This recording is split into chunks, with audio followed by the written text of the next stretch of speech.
and welcome back to my channel. If you're new here, my name is Kristi Martin, and this year I did my student teaching in West Palm Beach, Florida. And so I gave you my tips in a last video, which I'll link. But today I want to talk about public versus private schools. My student teaching experience was a little bit unique because I did one semester in private school and the other semester in public school. So I was able to kind of compare the two. And so I wanted to give you my personal experience. A little disclaimer though is my experience in both private school and public school was during COVID times. So things were a little weird. They were not able to do things like they normally would, things like that. So this is honestly just my personal experience, and probably it's a lot different when there's no COVID restrictions on everything, right? I kind of wanted to go through a couple different sections. I wrote some notes on my phone about each of the sections, and I'm just gonna compare public versus private from my personal opinion. Let's just start with COVID because it was very different in the public and the private school and the way that they handled it. This is in Palm Beach County. At the public school, it was that you were not allowed to touch anything. Students had to stay in their own area. They also had the hybrid teaching model. So the teacher would be teaching virtual students and in-person students at the same time. Very, very difficult in my personal opinion. I did it. We weren't really allowed to pass out materials. They were not allowed to share materials. And we had to wear a mask at all times, even when we were up teaching. In the private school, they had an online component, but this component was more video based. So the teacher didn't have to teach both at the same time. They would video themselves and then upload it, and they had a whole separate system that the virtual kids would use. It was a little more convenient because you could plan lessons for virtual and you could plan lessons for in-person. You didn't have to plan a combined lesson. I was able to use way more materials with them. Their desks were honestly close together. They were the right distance, but it was a little bit more relaxed just because they were private and they didn't have to necessarily follow what the county did. The public school had to follow exactly the county's guidelines and they couldn't stray away from it. The private school had a little more leeway dealing with the CDC guidelines and what the state and the governor said rather than the county. As teachers, we were allowed to wear shields in front of the classroom, which was so nice because the students were able to see our whole face when we were talking, as well as you could breathe. So let's start with financial, because that was a huge question that me and a lot of my friends who are student teachers honestly have. We're like, what's the difference in pay between private versus public schools? Again, this is the pay in Palm Beach County in Florida, right? So it's different across America, across different counties even. So at public school in Palm Beach County, you would get $47,000 as a starting first-year teacher. I think the pay was honestly just increased. And then at private school, we would make $35,000. So there's a big pay difference there. A lot of private schools, if you work there, your kids could also go for free. So if you think about the tuition for private schools, that would add to your salary, but I'm single and I have no kids, so therefore it's basically just $35,000 for that. Let's talk about the schedule. In public school, you have 2 breaks during your day. You have a lunch break and you have a planning break. You don't have lunch duty. Each breaks are 30 minutes, so therefore you have an hour in your day. So half an hour to eat lunch, half an hour to plan. You also come in and start at 7:30. A lot of the teachers get there before 7:30, but this year because of COVID, the kids would actually come at 7:30 and they would all eat their breakfast in the classroom because there's free breakfast. And the kids would leave around 2 o'clock, and I think me and my teacher would stay till around 3. So it is a shorter day, which is nice compared to my private school semester. Meetings wise, I found that teachers in public school had a lot more meetings than teachers in private school, just because they had IEP meetings and RTI meetings, which in private school, those look a little bit different. They're a little less lengthy. They're a little less strict and involved, if that makes sense. Also, their team meetings, their grade level meetings, and their faculty meetings were after school. So that is something that would take up that hour after school that you had for planning. You would have to go to those meetings. Now, private school, you have to do lunch duty at the school that I attended. Private schools are all different. So are public schools, but At this school, you had to do lunch duty, but they did go to 2 fine arts a day. So that was 1 half hour, which gives you a total of an hour. So you would kind of just eat your lunch during one of those fine arts breaks, and the other one you could use as planning time. The schedule there, the kids came at 8:15, but obviously teachers would get there earlier. And then the school day ended at 3:15 because the school I was at had a high school attached to it. So the buses would all leave at the same time. Therefore, the elementary kids didn't get out earlier. So they would stay. So it's a long day. Meetings wise, they did have some staff meetings, but their grade level meetings, at least the grade I was in, which was first grade, did their meeting during fine arts time. Therefore, it didn't take up the time after school that they had to plan. They kind of just got it over with during the day, which I actually thought was very interesting because their schedules were all the same. At the public school, the other first grade classes all had different schedules. So there was no way for them to meet during the day, but at the private school, they all had the same schedule, and therefore they could do that meeting during the day, which was kind of helpful. At both schools, there were video and phone call parent conferences, and these conferences would either be requested by the parent or the teacher, and so that was very similar across the board schedule-wise. Usually those would happen after school. Okay, this is a huge one, and it's the students. Starting with public school, I saw a lot of different behaviors that I just didn't necessarily see at the private school. So it was just extreme behaviors that I wasn't used to dealing with. And so I was really happy that I got that experience to see how to better service and meet the needs of those kids. Their home lives are also very, very different. Some of their parents work 2 or 3 jobs.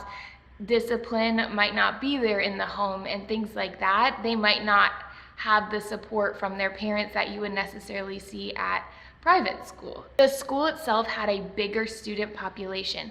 For example, at this school, I was at the public school, there was 8 first grade classrooms, each with about 20 kids, which is a lot of kids in first grade. And then at the private school, there was 3 first grade classrooms, each with about 20 kids. At the private school, a lot of what I saw about home life for the kids there is their parents would travel quite frequently.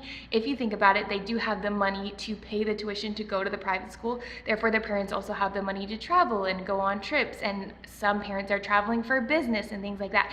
And honestly, I didn't really think about this a lot until then, but that really affects the kid because their parents might not be home. They might be staying with a grandparent or a nanny quite frequently. Also, I saw so many exhausted kids in the private school just because they're so overcommitted to different extracurricular activities. They're doing soccer, they're doing dance, they're doing karate, they're doing all this gymnastics.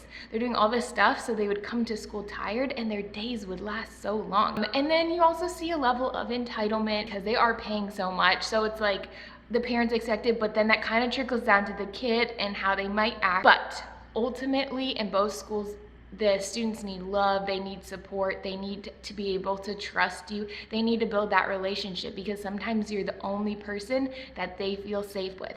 And this is honestly for both settings. Kids just need different supports. It's not that there's more or less need because it's just need in different areas. The next overall topic we're going to talk about is religion. And in the public school, obviously you cannot promote a religion. So you're kind of like teaching about a lot of different things, and you're kind of trying to be inclusive, and you're not really allowed to outright say I'm praying for you or trying to frame things in a biblical lens. You're just not supposed to do that.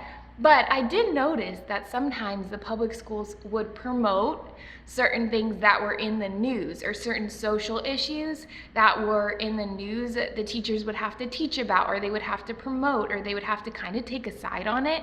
But it was the side that the overall district was saying, this is the side you must show your students, or you must show this video and things like that. So, but it was more a social cultural kind of thing that they were having to promote. Just like, on the other hand, private school, I was at a private Christian school. Some private schools aren't Christian, so therefore the religion thing would be different, but I was at a private Christian school and they promote Christianity.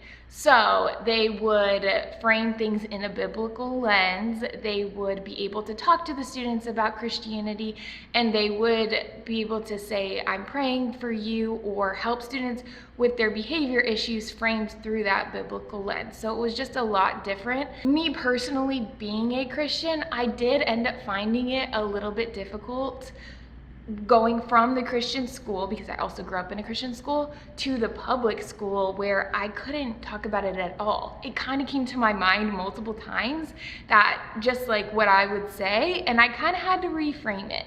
Not that I was lying or anything, but you just have to be conscious and reframe it. You can totally show the love of Christ in different ways in a public school, and they honestly need Christian teachers in there showing the kids that love. You just might not be able to outright say it. Okay, resources. This is huge, and I saw a lot of differences. And for public school, technology was provided for all students. They all got a laptop. They frequently broke the laptop or the chargers, and they got new ones. So they had a lot of money put into this technology. Now, this is because of COVID, honestly, because some students would have to be virtual, some students would be sick and have to be virtual, things like that. So they put a lot of money into their technology. They had very, very nice smart boards that we used, which I fell in love with the smart board, honestly, because it was so convenient. It was like a giant computer, and you could just open all your tabs, you could present, so the students online could see. It was very easy to use. So technology-wise, that's a lot of where their money went. The teachers got a very small budget for supplies. Now, I wasn't able to go into the workroom where probably other supplies was, I'm assuming. Because of COVID, we weren't allowed into the office and into the back area, so I never saw the workroom, honestly. So there could have been supplies there, but from what I saw, my teacher would order the supplies for that semester, and they got a very small budget to do so, including copier paper. She would have to put money into that, and you know how much teachers use copier paper because they're printing worksheets or they're giving students paper when they want to draw. But that was her own classroom budget money. And then also, if you do think about it, many of the students did not come with any supplies. So therefore, my teacher was providing them with most of the supplies that they needed to complete their schoolwork. At private school, the classroom that I was in had a Promethean board. So that was the technology there. I'm not a huge fan of Promethean boards. I think they were changing the other classrooms out to different kinds of smart boards, more like the ones that I used in public school. It's just a little harder to use, and it's a little more glitchy, to be honest. Now, the workroom was full of supplies for teachers. Like, this is where you got your construction paper. They could just go grab a ream of copier paper, staplers, all this stuff. So that was all free supplies that the teachers could use for their classrooms. And on top of that, they did get a budget. I think that was a little bit bigger, honestly, for parties for the classroom, supplies, special supplies for the students, things like that. And again, the students got a supplies list, and most all of the students came with all of the supplies, if not additional supplies for the classroom. What I saw about resources for the different people who worked at the school, both schools had police there at drop-off and dismissal, which is honestly very comforting. They also had an IT department. There was only one IT person at the public school, and there was about 3, I think, at the private school, but they both had that service that teachers could ask questions to, especially during COVID. Everyone had questions about technology. Principal and assistant principals, I did see them at both schools very involved with the student population, very involved with the teachers, having meetings, things like that. All right, our next topic is facilities. So the actual buildings of the school. At the public school, the facilities were a little bit more run down. The paint was peeling off the walls a little bit. They have a maintenance department, but the maintenance department services all the public schools in the area. So it's not like they have their own personal people that they can call when there's an issue. It's like the issue has to stay there for 3 or 4 days in order for the maintenance people to come, just because they're servicing so many schools. For private schools, at least the private school I was at a little bit more elite private school, a little bit more higher income private school. Their facilities were very well maintained because that's kind of what the parents are also paying for. They had a maintenance staff there that would come around. So if there was an issue, if there was a bathroom problem, if there was yada, yada, yada, they would come right then and fix it. So both the schools had a media center and a library that was very well run. They also had different rooms or classrooms that the students would go to for fine arts, so they had those facilities. They had fields that the students played in during COVID because they weren't allowed on the playgrounds, but both the schools had playgrounds. The public school had more playgrounds than the private school, but that's because they're servicing more kids too, just like I mentioned about the actual population of the school. And the last section that I want to talk about is classroom management, because this was honestly huge, and there was a difference between the two. So at the private school, the classroom management system that I saw used was the clip up, clip down method. So basically when students clip up, that's because they did something good or they were on track. And if they get to outstanding, which is at the very top, they get a treat or something for the day, basically. Now, if they have to clip down, it's like warning, like, you know, they're kind of like they made a wrong choice, but they could clip up if they start getting back on track. And then the last one, I think if they have to clip down again, it's like parent note home. I really do like that system just because it's like, okay, a student makes one wrong choice, you know, they're a little bit in the warning zone, but look, that student during math, oh my goodness, he's doing what he's doing, he can clip up, he could still get to outstanding by the end of the day. So it's kind of like they're off track, but they can turn it around and they could come back for the day, and it could be a really good day overall for behavior. The teacher I found in public school had to deal with more extreme behaviors on her own. It's like the administration would get involved if the teacher asked, but we wanted to hold off till the last minute to get those administrators involved. That's just because they have to deal with so much. So it wasn't like there was a dean or someone on the side that was dealing with behaviors. There was a behavior specialist and a counselor at the school, so they would be like the first line kind of to manage behaviors, but the school's so big that they're having to deal with behaviors all day, so it's not like the teacher can really just send kids to the office anytime they want. At the private school, they had a tally system. So basically the tally system was you would get a different color for talking. The talking tally's pink. If you were making commotion, you would get a blue tally. If you were out of order, you would get an orange tally. So if you got 5 of these tallies, no matter what color they were different colors so that the students could understand what they did wrong, basically. But if you ended up getting 5 of these tallies, you would then go see the dean, and she would talk to you, and it was supposed to be kind of scary, you know, because you're going to the dean's office, right? It's just that there's no coming back from a tally. Once you get a tally, it stays there all day. The teachers would always have a separate reward system, but the tallies were always there. No matter if you ended up doing something good at the end of the day, the tally was still there. Teachers could send students to the office anytime, and an administrator would talk to them. They would turn their day around. They would try to come up with solutions with the students to help them have a better day. So teachers didn't really have to deal with extreme behaviors on their own. They had the option of sending them to the office. Okay, so that was a lot of information, and I think that both schools, private and public, are doing a very good job. And there's different needs in both schools, and there's different things that come along with both schools. So it's just as a personal preference what you as a teacher are looking for. I'm really happy I had the experience between the two, so I could kind of compare them and I could kind of know what was out there. So I hope this was kind of helpful for you. Again, this was during COVID time, so a lot of this is probably very, very different than my personal opinion. These are all my personal opinions, honestly, and from what I saw. And this was in Palm Beach County at a private Christian school and a public school in the county. So it could be very different from where you live, but I know that a lot of people have questions about this, so I just wanted to make a video, and I hope it was helpful. And if you enjoyed this video, please give it a thumbs up, and don't forget to subscribe to my channel so that you can see all my new videos in the future. I really hope this brightened your day.